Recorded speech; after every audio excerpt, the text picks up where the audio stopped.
sore, selamat kita kembali berkumpul di rumah Tuhan. Sore hari ini kita mau menyembah Allah, Allah yang maha tinggi, yang maha luar biasa. Kita mau mengagungkan Tuhan. Untuk itu saya undang seluruh sidang jemaat Tuhan bangkit berdiri. Kita mau masuk dalam hadirat Allah. Kita katakan masuk ruang Maha Kudus dengan dalam doa. Haleluya.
Tuhan memberikan berkat yang besar dalam kehidupan kami sedang jemaat-Mu.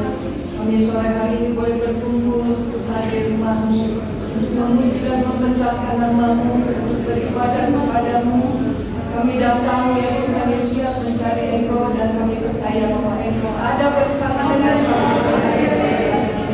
Dan kuasa Roh Kudus-Mu Tuhan Yesus yang akan memimpin acara ini dari permulaan sampai akhir. Engkau mengurapi semua ya Tuhan yang berbicara, yang melayani, baik yang dilayani Engkau urapi Tuhan, supaya benar-benar kami beroleh berkat Tuhan ketika kami pulang.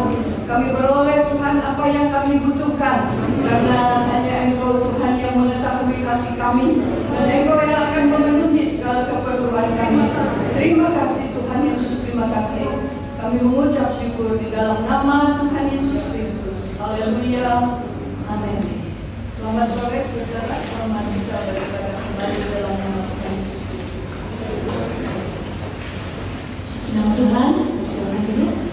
Setelah ini kita mau memuji Allah, meninggikan Tuhan, Allah yang ajaib, Allah yang luar biasa, Allah yang hebat.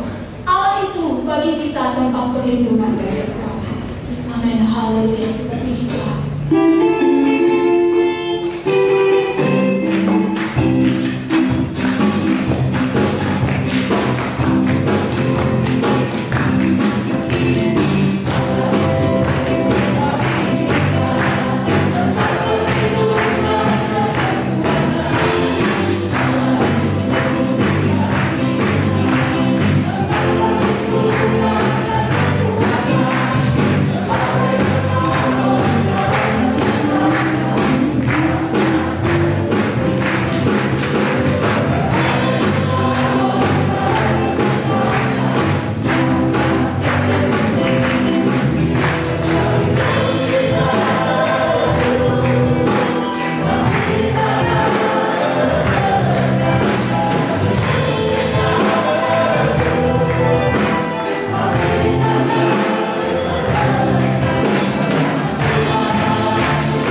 yang dahsyat, Allah yang luar biasa.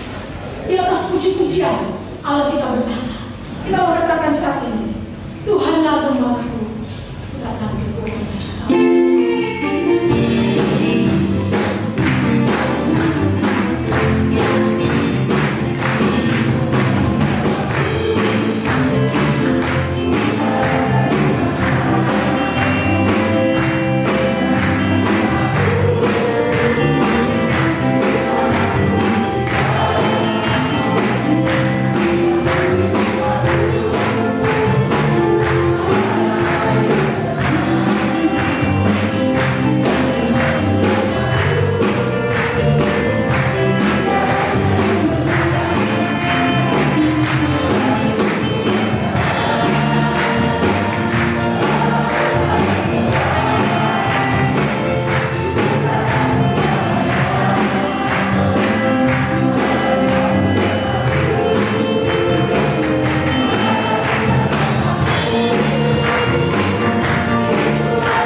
Ruang kesaksian dibuka, waktu dan tempat kami persilakan. Yang bersaksi singkat padat dan jelas, persilakan bercerita. Sekalipun ku berjalan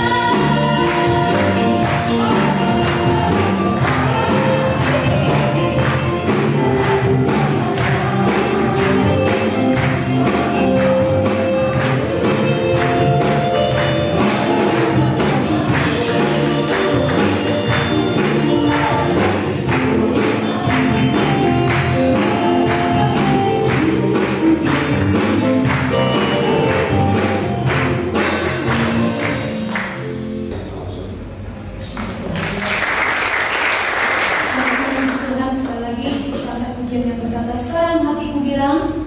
Kalau dia masih saksi silakan, tapi singkat pada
memudahkan, firman itu yang menyembuhkan, firman itu yang menjadi obat, firman itu yang menghiburkan, firman itu yang terus memberi kekuatan baru. Kita buka hati kita untuk firman Allah, agar Roh Kudus berkarya lewat firman itu, sehingga kita boleh diberkati sore hari ini dengan kekuatan firman. Sama-sama kita bangkit berdiri.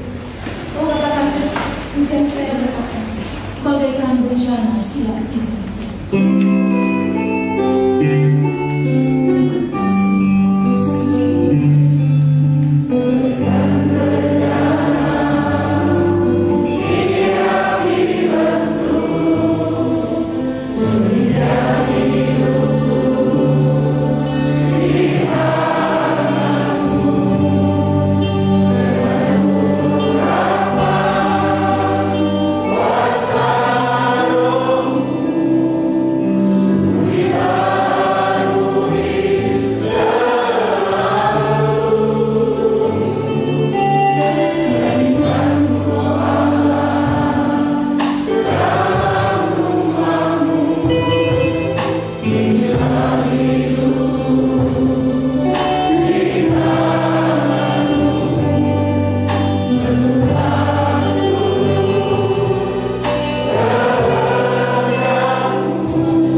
berdoa.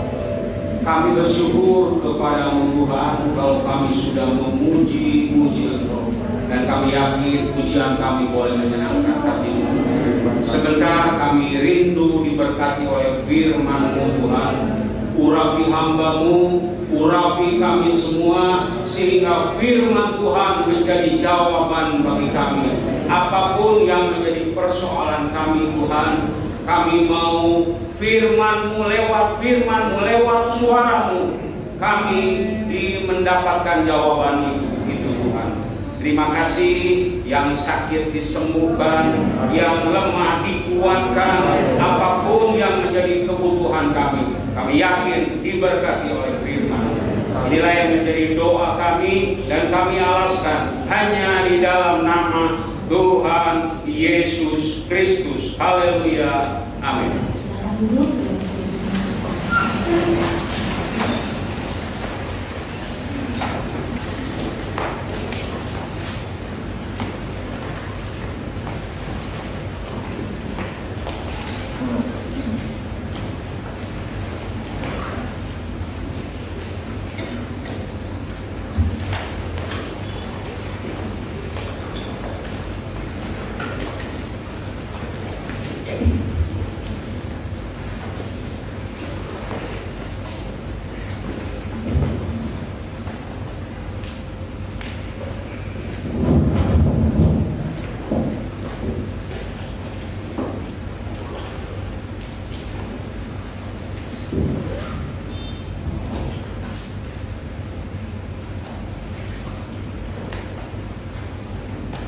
Selamat sore Bapak Ibu dan Saudara sekalian.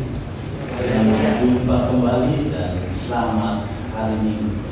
Tuhan, terima kasih kepada Melani Membalas Tempat yang mempercayakan saya pada sore ini untuk menyampaikan firman Tuhan. Kali pertama selama hampir 4 bulan saya tidak berdiri di gereja seperti ini, karena sampai hari ini kami masih pada online. Kami akan mulai ibadah nanti pada minggu kedua bulan Juli. Jadi kami di daerah kantor memang agak terlambat. Minggu kedua bulan Juli baru kami mulai ibadah di gereja. Bapak Ibu dan Saudara sekalian, sudah senang berada kembali. Kami ada jemaat yang sudah 60-70 tahun. Aku harus ke gereja biar aku mati di gereja. Karena peraturan 60 tahun ke atas nggak boleh ke gereja, anak-anak juga itu hanya. Tapi itulah yang terjadi hari-hari ini. Dan saya rasa saya tidak panjang lebar, kita langsung membuka kita kitab 1 Raja-Raja pasal 17. Sudah membawa kitab 1 Raja-Raja pasal 17 ayat 7 sampai 16. Kalau tidak keberatan saya sebut kita berdiri bersama dan kita baca ayat ini. 1 Raja-Raja 17 mulai ayat 7 sampai ayat yang ke-16. Saya baca ayat 7, Bapak Ibu ayat 8 bergantian. Nanti ayat 16 kita baca bersama-sama. Saya mulai dari ayat 7. Tetapi sesudah beberapa waktu sungai itu menjadi kering, sebab hujan tiada turun di negeri itu.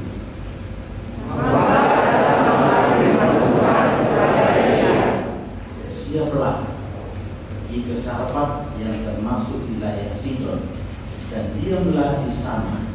Ketahuilah aku telah memerintahkan seorang janda untuk memberi engkau makan. Sesudah itu ia bersiap lalu pergi ke Sarfat. Setelah ia sampai di beberapa hari itu, tampaklah di sana seorang janda sedang mengumpulkan kayu api. Ia berseru pada perempuan itu, katanya, cobalah ambil bagiku sedikit air dalam geni supaya aku minum. Ketika perempuan itu pergi mengambilnya, ia berseru lagi, cobalah ambil juga bagiku sepotong roti. Perempuan itu menjawab, demi Tuhan Allahmu yang hidup, sesungguhnya tidak ada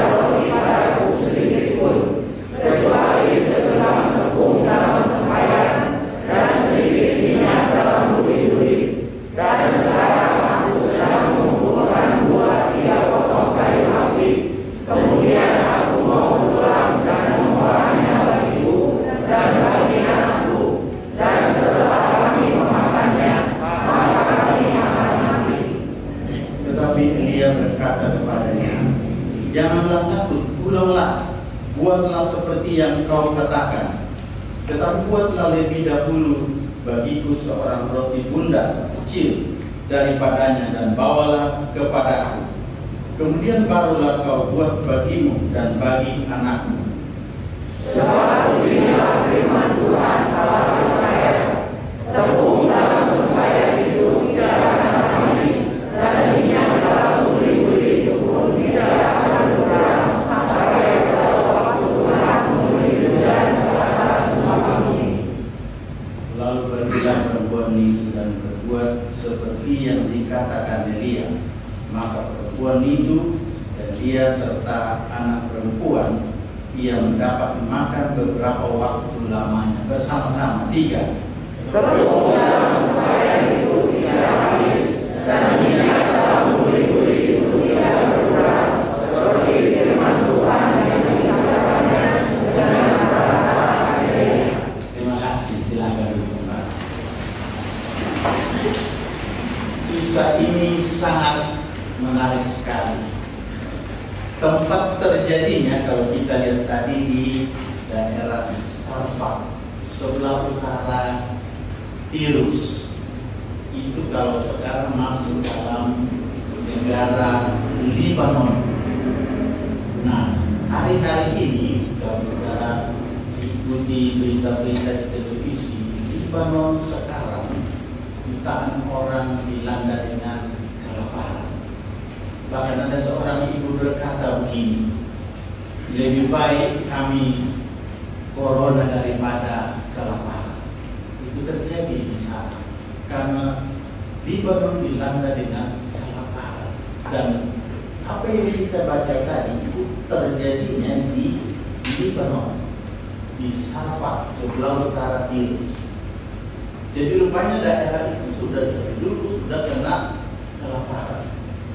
Kalau kita lihat dalam bacaan ini, pemeran dari kisah yang sangat menarik ini, pertama-tama tentu adalah Tuhan sendiri, kemudian Nabi Elia, dan janda di Sarfat yang tidak disebut namanya siapa, umurnya tidak diberitahukan, cuman Tuhan yang memilih janda ini, janda yang dikatakan janda yang miskin, tidak punya apa-apa, penuh dengan keterbatasan, ketidakmampuan. Bahkan pikirannya kalau saudara baca tadi, dia bilang, "Aku akan pulang mengolah tepung yang segenggam dengan minyak sedikit dalam buli-buli, kemudian aku dan anakku makan dan besoknya kami mati." Artinya pikiran dari perempuan janda ini sudah dihantui dengan kematian. Aku makan dan anakku dan setelah itu aku mati. Tapi puji Tuhan, perempuan yang seperti ini, janda yang miskin, yang perlu keterbatasan, Tuhan pilih dia untuk memberi makan kepada Nabi Elia, Nabi Tuhan. Dan tentu, apalagi kalau orang pikirannya sudah dihantui kematian, lalu Tuhan mau pakai dia, oh senang sekali. Ya tidak. Biasanya orang sebelum masih sehat kuat, nggak pikir-pikir tentang Tuhan. Nanti kalau sudah corona sudah ini atau penyakit dokter sudah lepas kanan, kalau urusan sehat saya melayani Tuhan. Biasanya begitu. Nah ini janda, pikirannya sudah, saya akan mengolah tepung yang dalam tempayan dan minyak dalam buli-buli yang tidak sedikit. Saya mau mengolahnya, saya pulang olah, dan setelah itu saya dan anakku makan, setelah itu kami mati, tidak ada apa-apa lagi. Tapi sekarang Tuhan pilih dia, Tuhan mau pakai dia untuk Nabi Elia, memberi makan Nabi Elia. Itu yang terjadi dalam kisah ini. Nah, saya ingin kita lihat pesan apa yang kita mau tarik melalui peristiwa ini. Peristiwa yang saya katakan tadi ini sangat menarik. Pesan apa? Atau apa yang Tuhan mau kita tahu melalui peristiwa ini? Ada 3 poin yang saya ingin kita lihat secara singkat. Ada 3 poin yang Tuhan mau kita tahu atau pesan dari firman Tuhan pada sore ini. Yang pertama, Tuhan mau pakai siapa saja tanpa kecuali, tanpa harus melihat apakah dia kaya, apakah dia pintar, apakah dia mampu. Kalau kita lihat ini perempuan nggak punya apa-apa lagi, tapi Tuhan pilih. Makanya saya katakan poin pertama yang kita pelajari di sini adalah Tuhan bisa pakai siapa saja, mau yang kaya, yang tidak terlalu kaya, yang pas-pasan ekonominya, bahkan kurang. Bagi Tuhan tidak masalah. Yang penting orang itu mau taat, rendah hati, dan mau dipakai Tuhan. Saudara, saya bersyukur kepada Tuhan karena di gereja yang Tuhan percayakan saya gembalakan, itu baru bulan November yang lalu almarhum Bapak Pendeta Ondatu mentahbiskan meresmikan gereja kami di Bandung.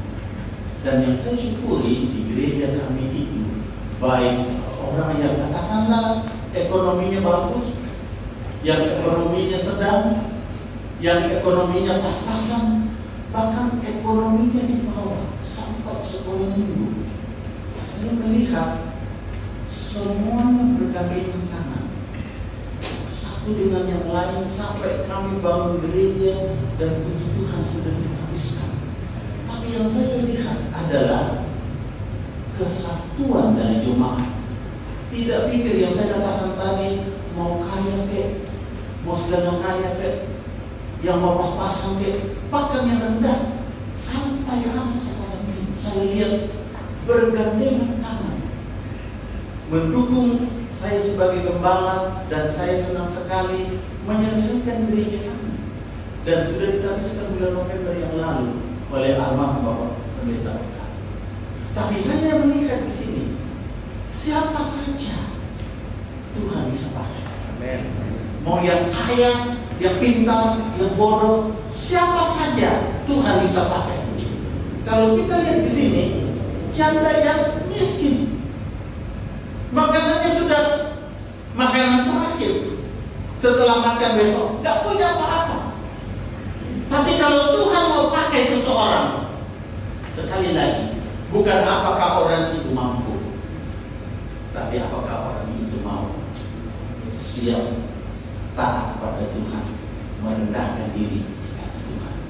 Karena biasanya, tentu di sini tidak ada. Biasanya kalau orang merasa mampu, merasa bisa, merasa kaya, biasanya, maaf, saya rasa tidak ada di sini, tapi di tempat lain ada. Biasanya dia rasa mampu dan kepalanya besar, hidungnya lebar. Saya kasih contoh Musa. Sebelum diproses oleh Tuhan 40 tahun di padang belantara, waktu dia diangkat anak oleh putri Firaun, Musa kepalanya besar, hidungnya lebar. Dia mau mengangkat dirinya sendiri menjadi pemimpin bangsa Israel. Dia bunuh orang Mesir. Sampai saudara tahu, dia diproses oleh Allah 40 tahun di padang belantara, sampai dia begitu rendah. Dan waktu Tuhan mau pakai setelah diproses, malah dia, siapa aku Tuhan? Kenapa Tuhan mau pakai aku?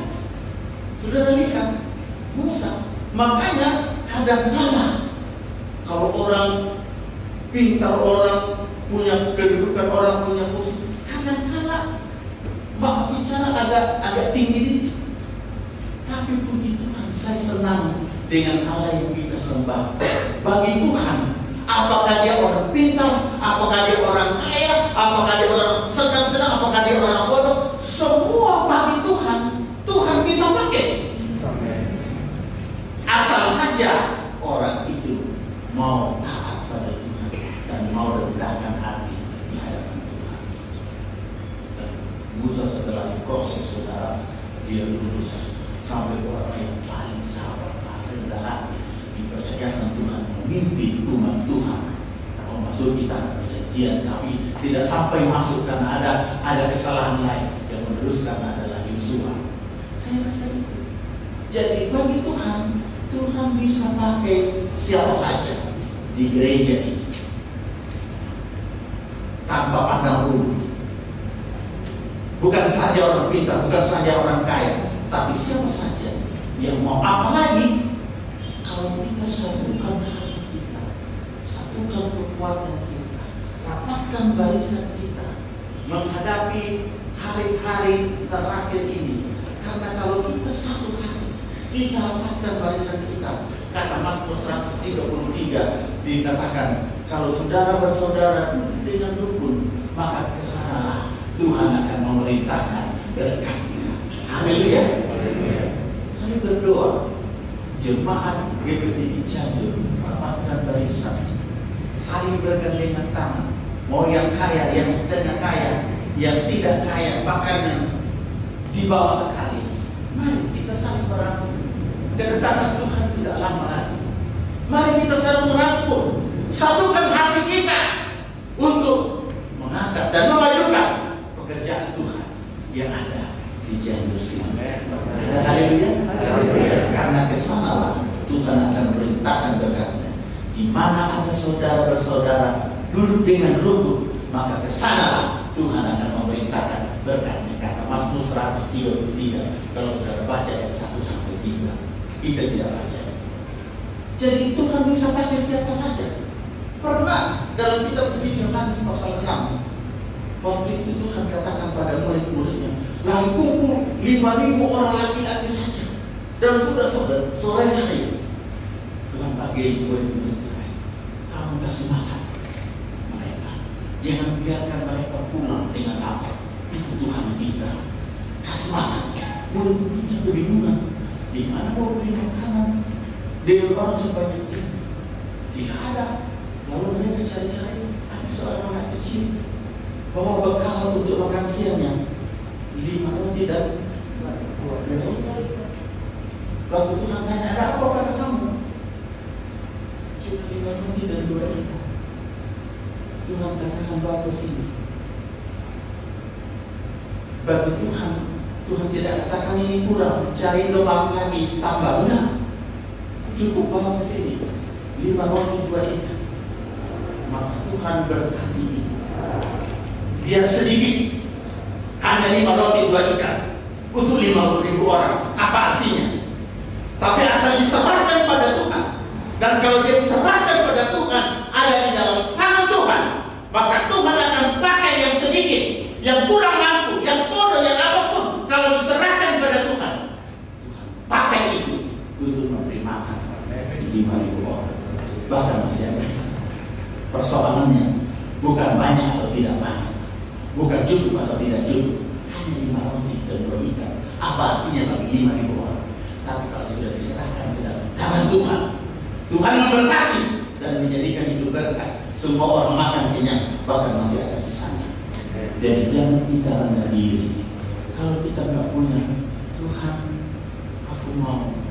Apalagi di masa pandemi COVID-19, Tuhan tidak tahu kapan Tuhan panggil kami. Tapi sore ini saya mau menyerahkan hidup saya. Tuhan pakai hidup saya. Saya tahu saya tidak mampu, saya tidak punya apa-apa. Tapi kalau Engkau bisa pakai jangan besar itu, saya percaya Tuhan juga bisa pakai hidup saya. Haleluya. Ada yang mau menyerahkan hidup Tuhan? Harta, talenta, apa yang kau beri? Kalau kau serahkan pada Tuhan, Tuhan berkati.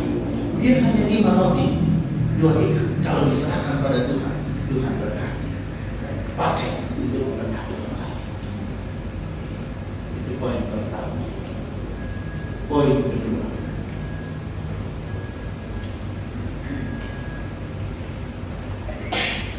maaf saudara ya, saya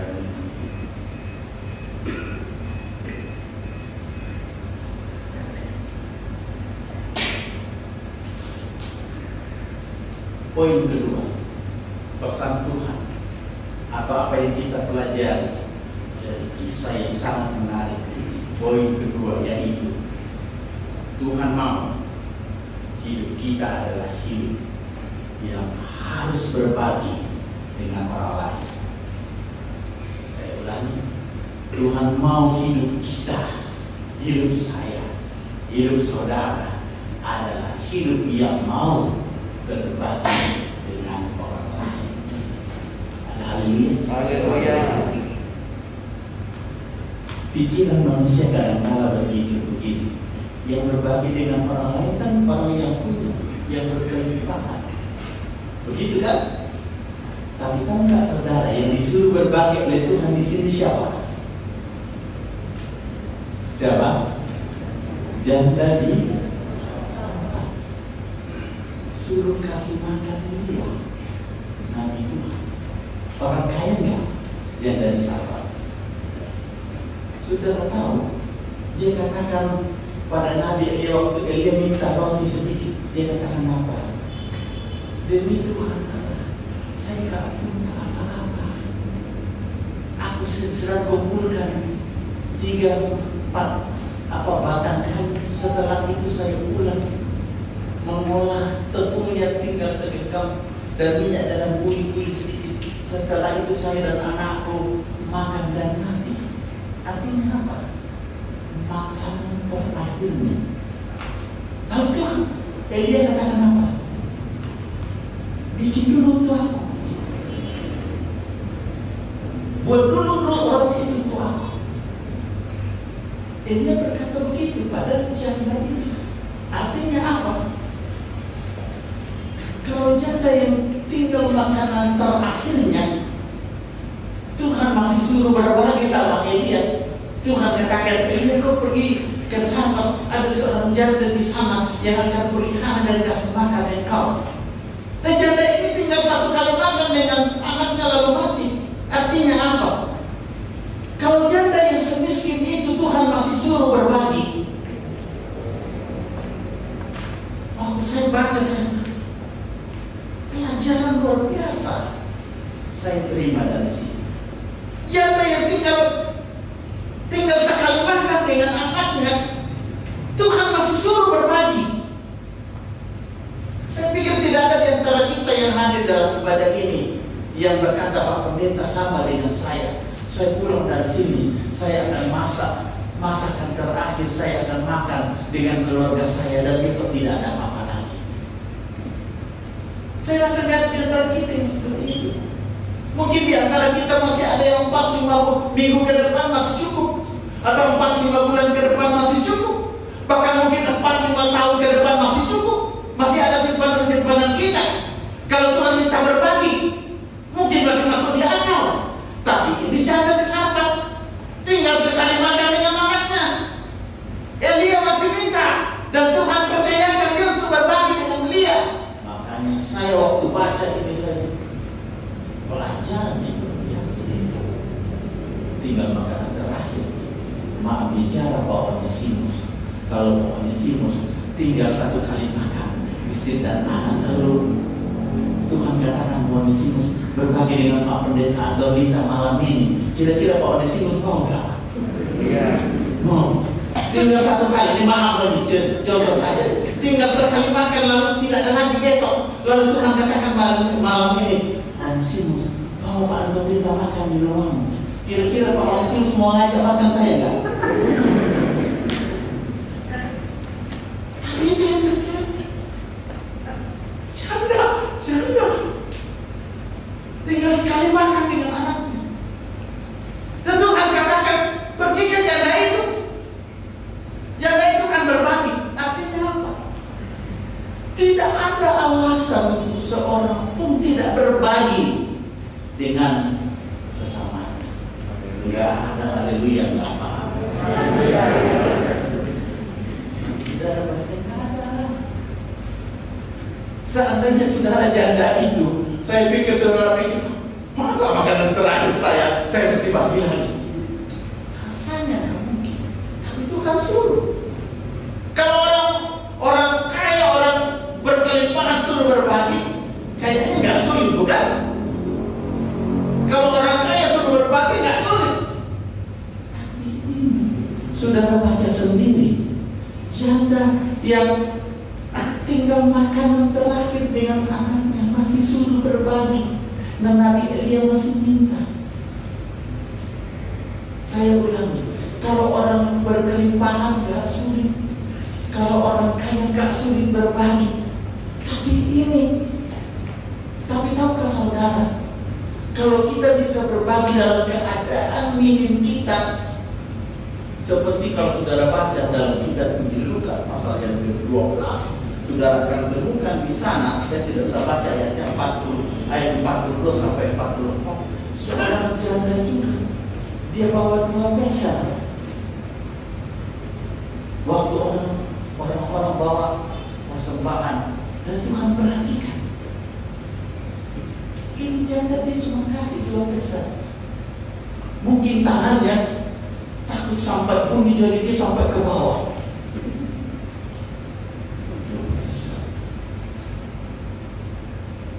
Waktu itu dia katakan murid-muridnya, janda ini yang punya persembahan lebih besar dari semua. Dia tahu kenapa. Yang lain memberi persembahan dari kelimpahannya, dari kecukupannya, tapi janda ini dia beri 2 dari kekurangannya. Dia beri semua yang ada padanya, dan dia puji. Dia memberi, tidak gampang memberi dan kekurangan. Kalau dari kelimpahan, saya katakan tidak sulit. Nah, ini dia dari sana memberi makanan terakhirnya. Bayangkan, makanan terakhirnya di mana? Itu yang terjadi. Kalau kita baca dalam 2 Korintus 8, saya baca ayat ini. 2 Korintus 8, 1 sampai 5, saya bacakan berkata begini. Saudara-saudara, kami hendak memberitahukan kepada kamu tentang kasih karunia yang dianugerahkan kepada jemaat-jemaat di Makedonia. Perhatikan itu. Selagi dicobai dengan berat dalam berbagai penderitaan, sukacita mereka meluap, dan meskipun mereka sangat miskin, namun mereka kaya dalam kemurahan. Aku bersaksi bahwa mereka telah memberikan menurut kemampuan mereka, bahkan melampaui kemampuan mereka. Dengan kerelaan sendiri mereka meminta dan mendesak kepada kami supaya mereka juga beroleh kasih karunia untuk mengambil bagian dalam pelayanan kepada orang-orang kudus. Mereka memberikan lebih banyak daripada yang kami harapkan. Mereka memberikan diri mereka pertama-tama kepada Allah, kemudian oleh karena kehendak Allah juga kepada kami. Saudara, di sini jemaat-jemaat di Makedonia memberi dari kemiskinan, dari kekurangannya. Poinnya adalah semua orang Tuhan mau berbagi. Apakah kita kaya, kita limpah, setengah kaya, bahkan sampai paling bawah, Tuhan mau kita tetap berbagi dengan sesama kita. Khususnya di masa pandemi COVID-19, Tuhan mengundang kita, Tuhan mengundang saya, Tuhan mengundang jemaat GPDI Cianjur, mengundang kita untuk berbagi. Lihat kiri kanan kita. Siapa tahu ada orang di kiri kanan kita yang Tuhan titip bagi kita untuk kita perhatikan. Mari jemaat GPDI Cianjur, Tuhan mau. Poin yang kedua, Tuhan mau kita berbagi dengan sesama kita. Tentu mulai dari keluarga kita. Coba ingat-ingat adik kakak, keluarga inti kita. Setelah itu kita berdoa sesama jemaat Cianjur. Oleh kemurahan Tuhan, jemaat kami juga saya lihat mereka ada yang saya lihat, masa sih dia bisa memberi. Waktu kami sudah beberapa kali kami kumpulkan dana bagi jemaat, ada 100 lebih keluarga jemaat kami yang menghadapi masalah di pandemi COVID-19. 100 lebih keluarga. Lalu tim diakonnya kami begitu tanggap dan mau memperhatikan, dikumpulkanlah dana untuk itu. Ada yang bawa beras, ada yang bawa minyak, ada yang bawa sup, macam-macam mereka dikumpulkan. Saya lihat keluarga ini bawa, memang dia mampu. Keluarga ini bawa, setengah mampu dia bawa. Yang saya gelengkan karena saya lihat kondisi keluarga ini di bawah, bukan pas-pasan di bawah, tapi dia juga bawa. Saya pikir kita akan menikmati kebersamaan kita dalam menghadapi hari-hari terakhir. Saya lihat itu. Dalam jemaat yang saya gembalakan 100 keluarga lebih tidak mampu. Ada yang cuma sopir angkot, dia bilang sudah 2-3 hari jalan cuma bisa beli gorengan, nggak bisa makan apa-apa. Waktu dia kami dengan Tuhan, nggak punya apa-apa, tidak ada pekerjaan, berhenti bekerja. Mereka menghadapi ke depan bagaimana kelanjutan ekonomi, bagaimana kelanjutan studi anak, bagaimana kelanjutan pekerjaan mereka di PHK, bagaimana kelanjutan gereja, bagaimana. Tapi untung ada saudara-saudara seiman dalam gereja. Ayo kita perhatikan, kita kumpulkan. Kalau Tuhan lihat seperti itu, Tuhan katakan, tidak sia-sia aku mati di Golgota menebus mereka. Kalau Tuhan lihat kebersamaan jemaat, Tuhan katakan tidak sia-sia aku alirkan darahku, tidak sia-sia aku mati di Golgota. Orang-orang yang aku tebus dengan kasihku, kasihku mengalir dalam mereka, sehingga mereka saling mengasihi satu dengan yang lain. Poin yang kedua, Tuhan mau kita berbagi, mulai dari keluarga. Perhatikan adik kakak kita, perhatikan keluarga kita, perhatikan sesama jemaat kita, kemudian keluar perhatikan tetangga kita. Perhatikan, tidak seagama dengan kita ngobrol, kita perhatikan.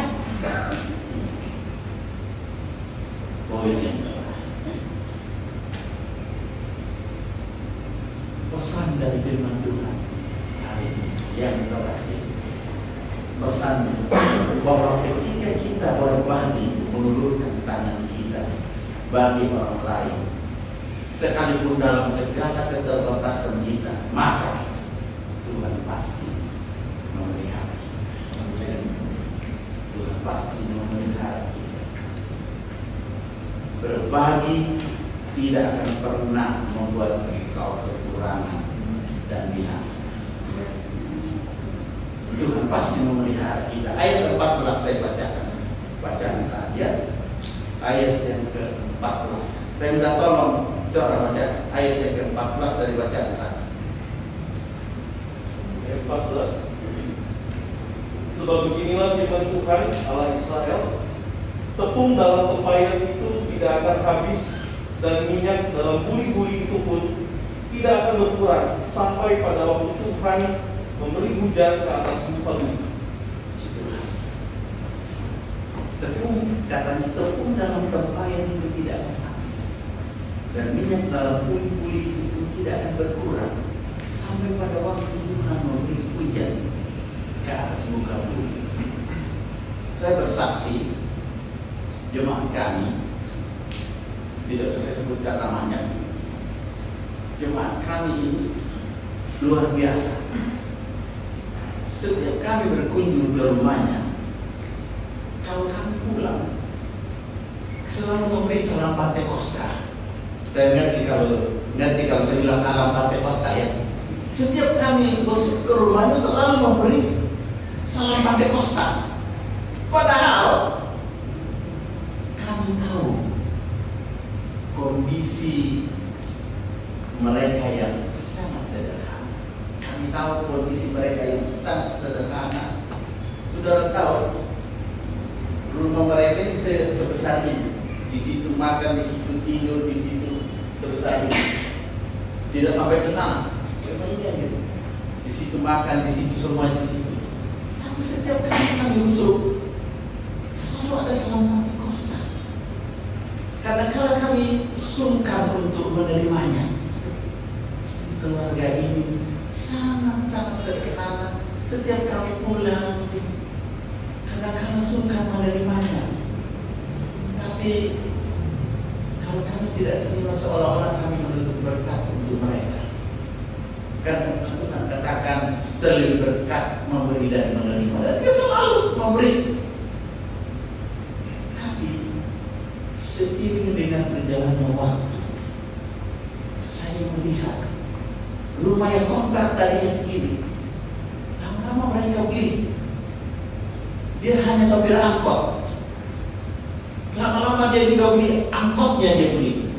Tidak hanya satu angkot, dia beli beberapa angkot. Lama-lama dia beli itu rumah di perumahan. Dia buka warung di situ. Anaknya diterima di sekolah ITB di Bandung. Berapa anaknya berhasil? Salah satu anaknya kerja di Freeport di mana itu? Tambang emas. Berhasil. Dia beliin mobil baru sama orang tuanya saat itu. Sampai saya lihat dengan mata kepala saya sendiri. Orang yang suka memberi, suka berbagi, tidak pernah akan mengalami kekurangan dan tidak pernah akan binasa, tidak pernah akan hancur. Saya lihat dengan mata kepala sendiri, luar biasa. Tidak hanya satu yang saya lihat, beberapa saya lihat, tapi yang saya saksikan ini luar biasa. Artinya kalau kami besuk selalu, kadang-kadang dia malu kami besuk, tapi karena dia malu kami besuk, duduk gak pakai kursi, duduk di bawah. Tapi kalau kami pulang selang Pentakosta dia, aduh, saya lihat istri saya gimana mau diterima enggak? Sungkan kita menerima, tapi kalau kita terima kita tutup akhirnya kami terima. Kami doakan Tuhan. Apa yang terjadi? Kalau saya lihat saudara-saudara, seiring dengan berjalannya waktu, saya lihat luar biasa Tuhan. Dia beli rumah, dia beli angkot, dia beli anaknya, semua jadi. Luar biasa. Bahkan saya katakan, orang yang suka memberi tidak pernah akan kekurangan dan tidak pernah akan hancur, binasa hidupnya. Tadi kita baca tadi, janda ini. Pilihannya ada dua janda ini. Pilihan pertamanya apa? Kalau dia pulang, dia mengolah tepung dalam tempayan dan minyak yang sedikit dalam buli-buli, dia kelola, dia makan sama anaknya. Besok apa? Nasib sudah jelas, tinggal tunggu aja kan, tidak ada apa lagi. Tapi ada pilihan kedua. Pilihan kedua, Elia datang. Elia minta. Pertama minta air, kemudian dia minta roti. Janda itu katakan, tidak ada roti pernah. Yang ada pada tinggal sedikit tepung dalam tempayan, minyak dalam buli-buli. Saya akan pulang dan saya akan mengolahnya. Saya makan dengan anak saya dan kemudian tidak ada lagi kami mati. Ini katakan apa? Izinkan aku dulu, maka minyak dalam buli-buli itu tidak akan habis. Tepung dalam tempayan itu tidak akan habis. Ini firman Tuhan. Janda ini punya dua pilihan. Pilihan pertama, tidak membagi, tapi nasib jelas, tinggal tunggu aja. Kalau dia nggak kasih Elia, habis, tinggal tunggu aja, besok tidak ada. Pilihan kedua, dia berbagi dengan Elia, ada harapan. Harapannya apa? Janji Tuhan dalam ayat 14 dikatakan, sebab beginilah firman Tuhan Allah Israel, tepung dalam tempayan itu tidak akan habis, dan minyak dalam buli-buli itu pun tidak akan berkurang sampai pada waktu Tuhan memberi hujan atas muka bumi. Janda ini, ada janda ini orang kafir, orang Safa, yang disampaikan Nabi Elia. Kalau kau kasih makan aku roti, beri aku dulu. Minyak dalam buli-buli tidak akan habis. Tidak akan habis.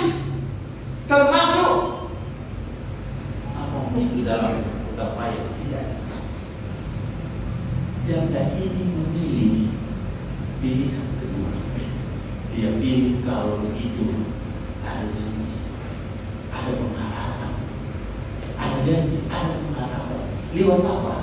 Firman Tuhan yang disampaikan dia. Padahal dia orang kafir. Pengharapan lewat firman Tuhan ini, yang lewat kesaksian Bapak tadi.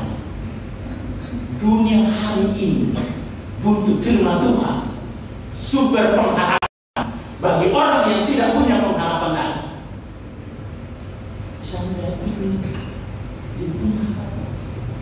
kalau tidak ada ini, dia tinggal makan dengan anaknya dan mati. Tapi dia datang, dia bawa firman, buat datang dulu, maka engkau akan lihat tepung dalam tempah yang tidak akan habis, minyak dalam buli-buli tidak akan habis.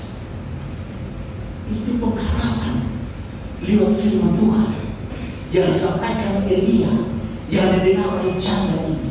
Dan janda ini yang orang kafir, imannya lucu, dia percaya itu, sehingga dia ambil langkah yang kedua, pilihan yang kedua. Kalau begitu, aku mau berbagi, ambil kontak firman, pulang dia buat. Karena kalau saudara baca 15-16 saya bacakan, dia berkata begini. Lalu pergilah perempuan itu dan berbuat seperti yang dikatakan Elia. Maka perempuan itu dan dia serta anak perempuan itu mendapat makan beberapa waktu lamanya. Tepung dalam tempayan itu tidak habis, dan minyak dalam buli-buli itu tidak berkurang, seperti firman Tuhan yang diucapkannya dengan perantaraan Elia.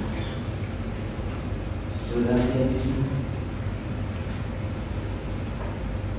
pengharapan itu menjadi kenyataan.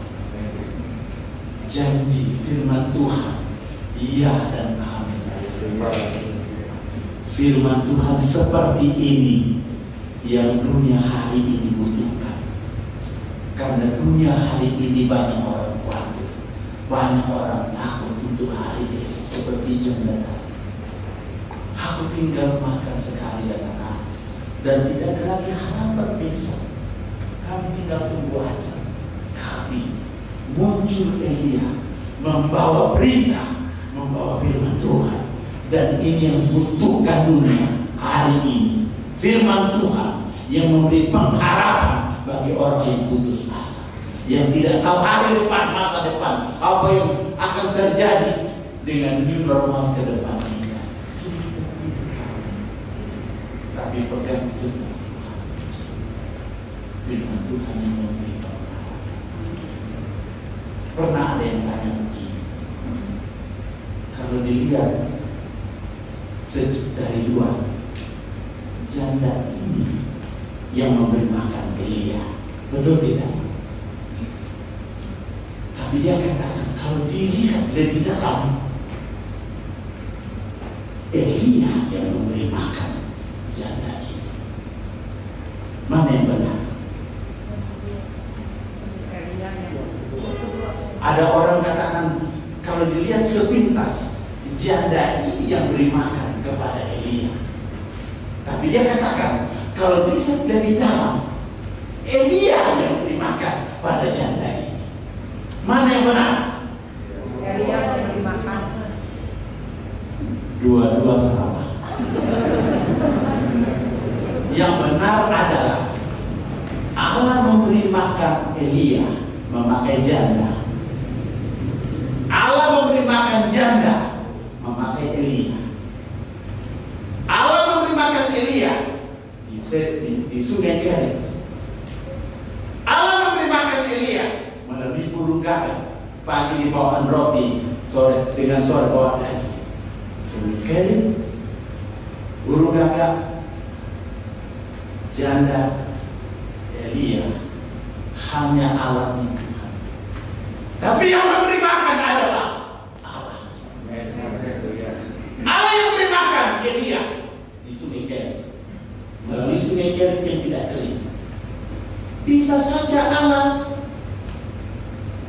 Sumikir tidak akan bisa. Allah Maha Kuasa. Tapi Allah mau Elia naik tingkat. Allah sengaja Sumikir. Bisa kan? Arti Sumikir tidak. Tapi Allah mau Elia naik tingkat. Sumikir kering. Biasanya sudah new normalnya Elia waktu dia di Sumikir udah rasanya enak. Bagaimana nggak enak? Orang lain kekeringan tidak ada air, dia di Sumikir ada. Pagi sore burung gagak datang bawa apa? Oh tidak ada. Elia juga. Ini normalnya tidak tahu berapa lama dia di sana. Tuhan katakan dia, kau harus sesuaikan lagi dengan diri yang baru. New normal lagi di mana? Di sana. Di sana. Yang Tuhan pakai siapa? Jangan sana. Tapi sekali lagi, yang kasih makan Elia bukan burung gagak, tapi Tuhan memakai burung gagak. Tuhan memakai Sumikir. Tuhan memakai Elia memberi makan janda. Tuhan memakai janda memberi makan Elia. Tuhan sama. Kita tidak tergantung pada alatnya Tuhan. Saya hanya alatnya. Ibu Melati Audatu hanya alatnya. Almarhum Bapak Pendeta Audatu hanya alatnya.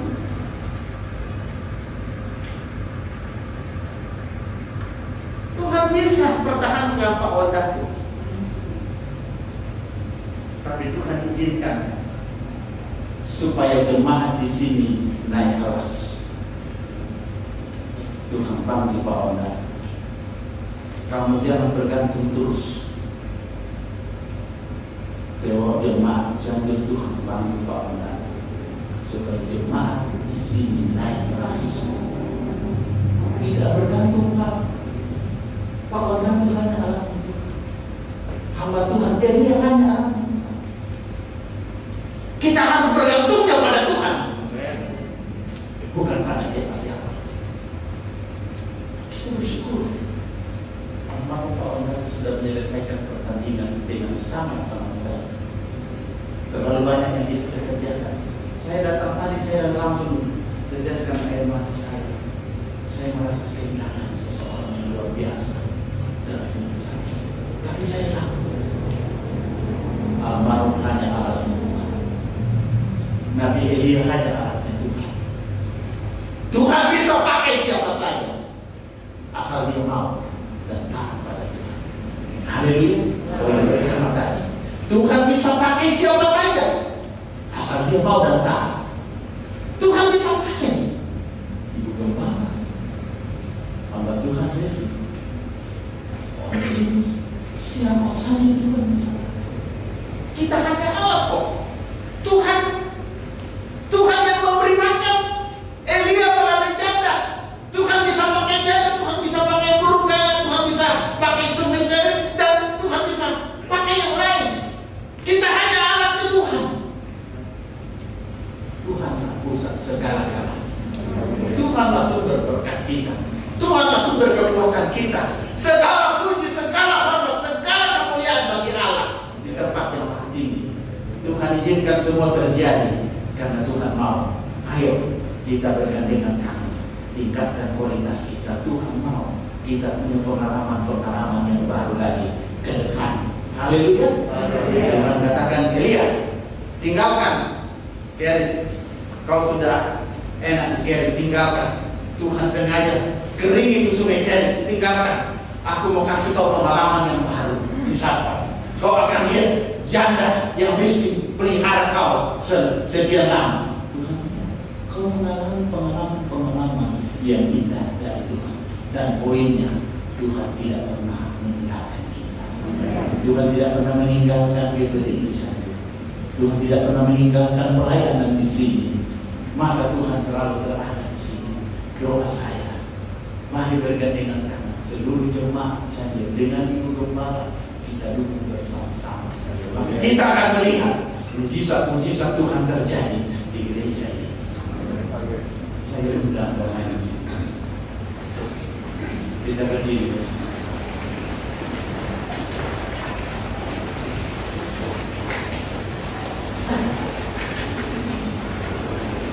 Kita nyanyikan El Shaddai, El Shaddai, takut satu takut. Kita nyanyikan El Shaddai, El Shaddai, dan kita perhadapkan diri kita kepada Tuhan.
Undang dia masuk dalam hidupmu. Tuhan mau pakai kita sekalian. Mari kita bergandengan tangan satu dengan yang lain, dipakai oleh Tuhan menjadi alatnya Tuhan. Dukung pelayanan di sini. Saudara yang merasa tidak ada lagi harapan menghadapi hari-hari esok, hari-hari yang penuh dengan ketidakpastian, mari jangan kita putus asa, putus pengharapan, tapi percayalah ada pemeliharaan Tuhan yang indah bagi saudara dan saya. Mari kita juga lihat kiri kanan kita, siapa tahu ada orang-orang yang Tuhan titip untuk kita, ulurkan tangan membantu mereka, keluarga kita, sesama seiman kita, atau siapapun yang Tuhan mau kita bantu. Kita nyanyikan lagi El Shaddai, El Shaddai. Michael yang bikin kita di dalam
pengharapan yang datang bagi setiap kami yang dengar kebenaran firman Tuhan.